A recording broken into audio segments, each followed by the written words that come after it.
अस्सलाम वालेकुम नाज़रीन, मैं हूं शेख रहमत अली। आप देख रहे हैं क्राइम टुडे न्यूज।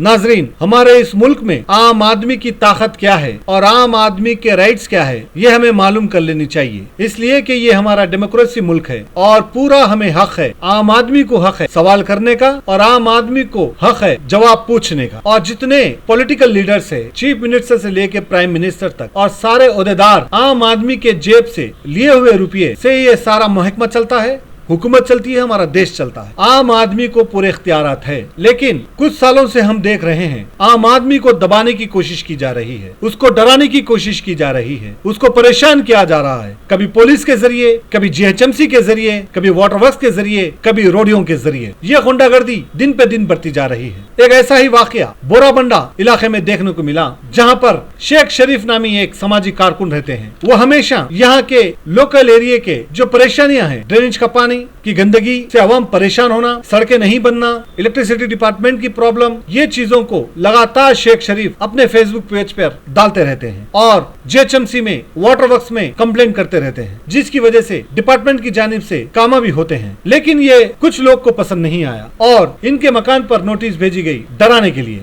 शेख शरीफ ने इस नोटिस का जवाब देते हुए उन्होंने एक और कंप्लेंट दिया। बोराबंडे बस स्टैंड के सामने एक गैर कानूनी तरीके से इमारत बन रही है। ये इमारत सागर भाई ज्वेलर की है, जो सागर त्रिवेणी नाम है। शेख शरीफ ने इल्जाम लगाया कि सागर त्रिवेणी मुसलसल इनको हिरासा कर रहे हैं और इनके रुसूखात दिल्ली तक है, क्योंकि ये बीजेपी और आरएसएस के लीडर हैं और हैदराबाद के सारे प्रोग्राम्स में बढ़ चढ़ कर हिस्सा लेते हैं, आरएसएस और बीजेपी के प्रोग्राम्स में, और कई लोगों को ये फंड भी देते हैं, पॉलिटिशियनों को। शेख शरीफ ने और इल्जाम लगाया कॉर्पोरेटर और डिप्टी मेयर बाबा फसीउद्दीन पर। इनका कहना है कि बाबा फसीउद्दीन सागर भाई ज्वेलर्स के जो मालिक है सागर त्रिवेणी, उनके इशारों पर इनके मकान पर नोटिस भेजी। शेख शरीफ ने यह भी इल्जाम लगाया कि सारे बोराबंडे इलाके में एक ही ये मकान है जो नोटिस आई, जबकि बोराबंडे बस स्टैंड के पास ही इतनी बड़ी इमारत गैर कानूनी तरीके से बन रही है। इसको क्यों नहीं रोका गया, इसको क्यों नोटिस नहीं दी गई? एक ये सवाल है। क्या तेलंगाना हुकूमत रुसूखात रखने वाले लोगों के साथ देती है, गरीब का साथ नहीं देती? जो हक की आवाज उठाता है, जो अवाम के मसलों को उजागर करता है, क्या उसको ऐसा परेशान किया जाएगा? के चंद्रशेखर राव जो सुनहरा तेलंगाना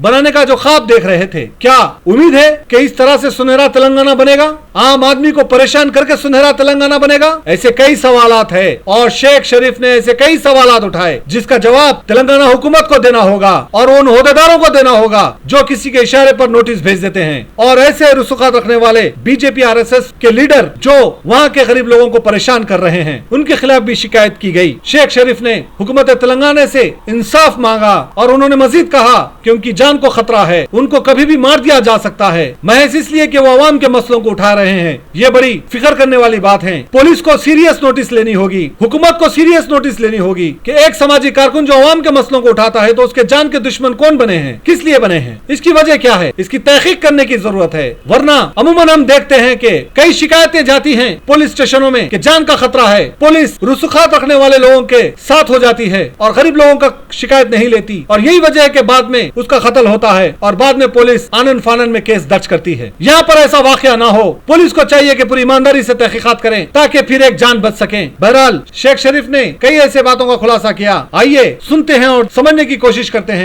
एक आम आदमी अगर मसलों को उठाता है, अवाम के परेशानियों को उठाता है, तो आज शहर हैदराबाद में उसके साथ किस तरह का सलूक किया जा रहा है। उम्मीद है कि तेलंगाना हुकूमत इस पर सीरियस नोटिस लेगी और जो वादे करके के चंद्रशेखर राव कामयाब हुए थे आम आदमी के साथ, उसको पूरी ईमानदारी से अच्छी तरीके से निभाएंगे। मैं शेख रहमत Ali, crime today news, Hyderabad.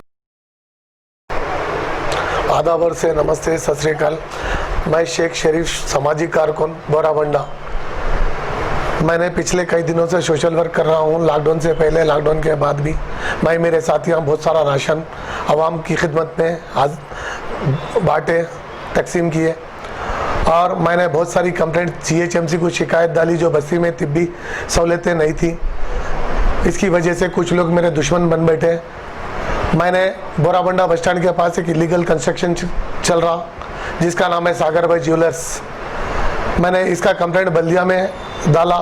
ये डालने की वजह से हमारे एरिया कॉर्पोरेटर और डिप्टी मेयर बाबा फसीउद्दीन ने मेरे को और मेरी फैमिली को बहुत सारा हरासमेंट कर रहे हैं। इसकी वजह आखिर मैं बाबा फसीउद्दीन तुमसे पूछना चाह रहा हूँ, सागर भाई ज्वेलर्स का और आपका क्या ताल्लुकात है? सागर भाई ज्वेलर्स जो कि बीजेपी और आरएसएस के लीडर है, आप इनकी जो गरीबी इख्तियारी कर रहे हैं, इसकी वजह क्या है, मेरा क्या गुनाह है, आखिर मैं इलीगल कंस्ट्रक्शन का जो म्यूनसिपल से शिकायत किया तो ये मेरा गुनाह है क्या, मैंने इसकी वजह से जो हरासमेंट कर रहे हैं और मेरे प्रॉपर्टियों के ऊपर म्यूनसिपल और पुलिस डिपार्टमेंट और एमआरओ को गलत रास्ते पे और मिसयूज कर रहे हैं। डिप्टी मेयर बाबा फसीउद्दीन, ये तुम्हारा कोई तरीका नहीं होता। इसके लिए मैंने भी हाईकोर्ट गया, रीट डाला और इतने सारे कंप्लेंट कर चुका हूँ भाई। मैं देखिए, मैं मरते दम तक आवाम की खिदमत करते रहूँगा और इससे मेरी जान का खतरा है, मेरी फैमिली की जान का खतरा है, मुझे मालूम है, लेकिन मैं बिल्कुल डरने और घबराने वाला मैं से नहीं हूँ। इंशाअल्लाह सच जो है आपके सामने लाऊंगा और मुजरिम का बेनकाब करूंगा। हमारे तेलंगाना सीएम साहब केसीआर साहब हमारे तेलंगाना सुनहरा तेलंगाना बनाने का जो अज़्म लिया था, मैं इनका तहे दिल से शुक्रिया अदा करता हूं। और सीएम साहब हमारे पार्टी का लीडर या बाहर का लीडर वो नहीं देखते, जैसे कि डिप्टी सीएम राजा साहब पिछले टाइम में कुछ गलती किए तो हमारे सीएम साहब इमीडिएट उनको सस्पेंड कर दिए और पार्टी से भी और उनके पोस्ट से भी बेदखल कर दिए, अहदे से भी बेदखल कर दिए। लिहाजा डिप्टी मेयर तुम्हारे को भी समझा रहा हूँ, तुम समझो और आवाम की खिदमत करो। तुम ये मत देखो मेरे को क्या आ रहा, मैं उसकी सपोर्ट करूंगा तो लिहाजा आपको बहुत इसका नुकसान उठाना पड़ेगा। और केसीआर साहब आपके खिलाफ भी जैसे राजिया साहब के खिलाफ लिए थे एक्शन, आपके खिलाफ भी लेने, हमारे सीएम साहब पीछे नहीं हटेंगे। सीएम साहब पे पूरी मेरे को उम्मीद है। ये कहते हुए मैं जैसे ही ये सोशल वर्क चालू करा, मुझे जो है ना हरासा किया गया। पहले तो मेरे ऊपर ये म्यूनसिपल वालों को भेजा गया घर पे, और मेरे ऑफिस जबकि परमिशन है 50 साल 60 साल पुरानी बनी हुई है, मैं जब खरीदा तो उसके अंदर जो है ना रजिस्ट्रेशन में मेंशन करवाया ये शेड है, उसका परमिशन भी है। वो तोड़ने के लिए 7 दिन का नोटिस दे के भेजे एक, और दूसरा जो है एक बच्ची से इलीगल कंप्लेंट कराया गया, मैंने उनको छेड़ा बोल के। और तीसरा ये है मेरे पड़ोसियों से जो चर्च है कम्युनल वायलेंस कराने की कोशिश करे, कंप्लेंट कराए उनसे भी एक। और तीसरा अट्रॉसिटी विनायक नगर में एक लीडर है आनंद बोल के, ये इलेक्टेड लीडर नहीं होते, सेलेक्टेड लीडर है। सिर्फ बाबा फसीउद्दीन डिप्टी मेयर बनाया सो लीडर है, ये पब्लिक बनाए सो लीडर नहीं है। और उन्होंने अट्रॉसिटी का कंप्लेंट मेरे ऊपर डाले बोल के मुझे इत्तला है। ये जो बाबा फसीउद्दीन आपके खिलाफ जो कर रहे हैं, ये पब्लिक के इशू उठाने की वजह से कर रहे हैं क्या? कौन से इशू उठा रहे थे? मैं पब्लिक के इश्यूज जैसे कि नलों में गंदा पानी आ रहा था, ड्रेनेजें बह रही थी, मैं ग्रेवेंस में 17 से 20 कंप्लेंट 25 कंप्लेंट किया हूँ मैं, उसकी वजह से सागर ज्वेलर्स की वजह से, मेन सागर ज्वेलर्स का जो मैं डाला जब से इन्होंने बहुत मेरे दुश्मन बन गए। आखिर Sagar jewellers BJP leader RSS leader से इनके क्या ताल्लुकात है मुझे पता नहीं। हम कांग्रेस वाले और एमआईएम वालों को जीना मुश्किल कर दिए उन्होंने, या तो उनकी पार्टी में आना कहते हैं, नहीं बोले तो हमारे ऊपर कंप्लेंट आके कैसा बुक होते कहते हैं। तालिबान क्या कर रहे हैं आप? पार्टी में आओ बोल रहे हैं ना, तो इससे पहले मेरे को क्वारंटाइन कराया उन्होंने। मैं दिसंबर में दिल्ली गया था, 9 को गया था, 11 को आ गया 2019 में। तो उस दिन रात में कुछ गुंडों को मेरे घर पे भेज के 1 बजे रात को मेरे भाई पे, वो शाली नाम के बंदे से फ़ोन पे बात करके बोल रहे तुम्हारे औरतों को अलग क्वारंटाइन करूँगा, बच्चों को अलग करूँगा, तुम लोगों को अलग करूँगा, आए तो इज्जत से पार्टी में आओ, नहीं बोले तो मैं तुम लोगों को क्वारंटाइन करूँगा बोल के धमकी 1 बजे रात को देने लगा। एक्स रौडी शीटरों से ये क्या क्या मसाइल है बोराबंडे में ऐसा पेंडिंग है?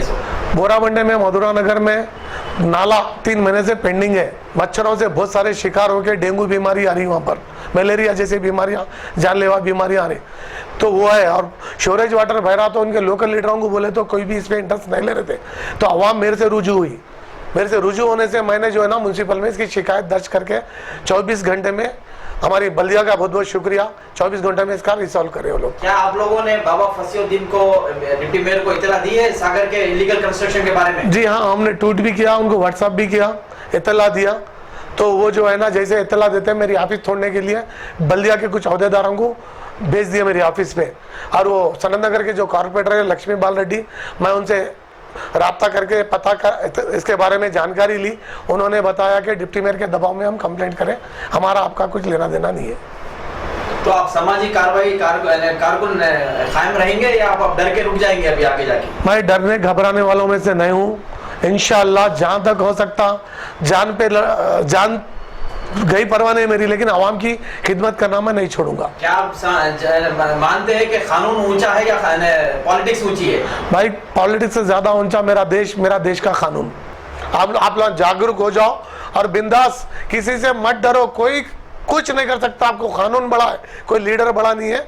आप बिंदास आवाज उठाओ, अपना काम बल्दिया से और हमारी हुकूमत से काम लियो, बोल के हमारा गुजारिश। जैसा आप बोल रहे हैं कि सूर्यनारायण बोरामंडा बनाएंगे बोल के, तो क्या आवाम आपका साथ देगी सूर्यनारायण बोरामंडा बनाने के? आवाम तो पहले डर के खौफ के, डिप्टी मेयर के बाबा फसीउद्दीन के खौफ पे थे, कैसा करा देते इन्हों अंदर करा देते बोल के। जब से मैं ये काम चालू करा, आवाम में बेदारी आई और आवाम मेरा साथ दे रही और उन्होंने भी आगे बढ़ के आगे आ रहे, उनका शुक्रिया है। Different culture, different traditions, different people, all under one roof. under tree of knowledge. This is Success Junior College. Success Junior College. Academic excellence with reasonable fee structure. Excellent, highly qualified faculty. Well-furnished and hygienic classrooms.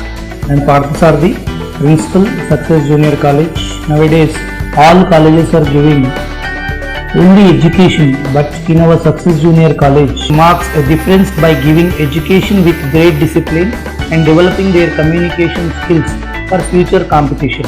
Learning made easy with exploratory science lab, separate building and namaz hall for boys and girls. Remarkable results in every subjects. Join your ward in success for his or her future success. Reach the success through Success Junior College, opposite Indian Petrol Pump, Santosh Nagar, Hyderabad.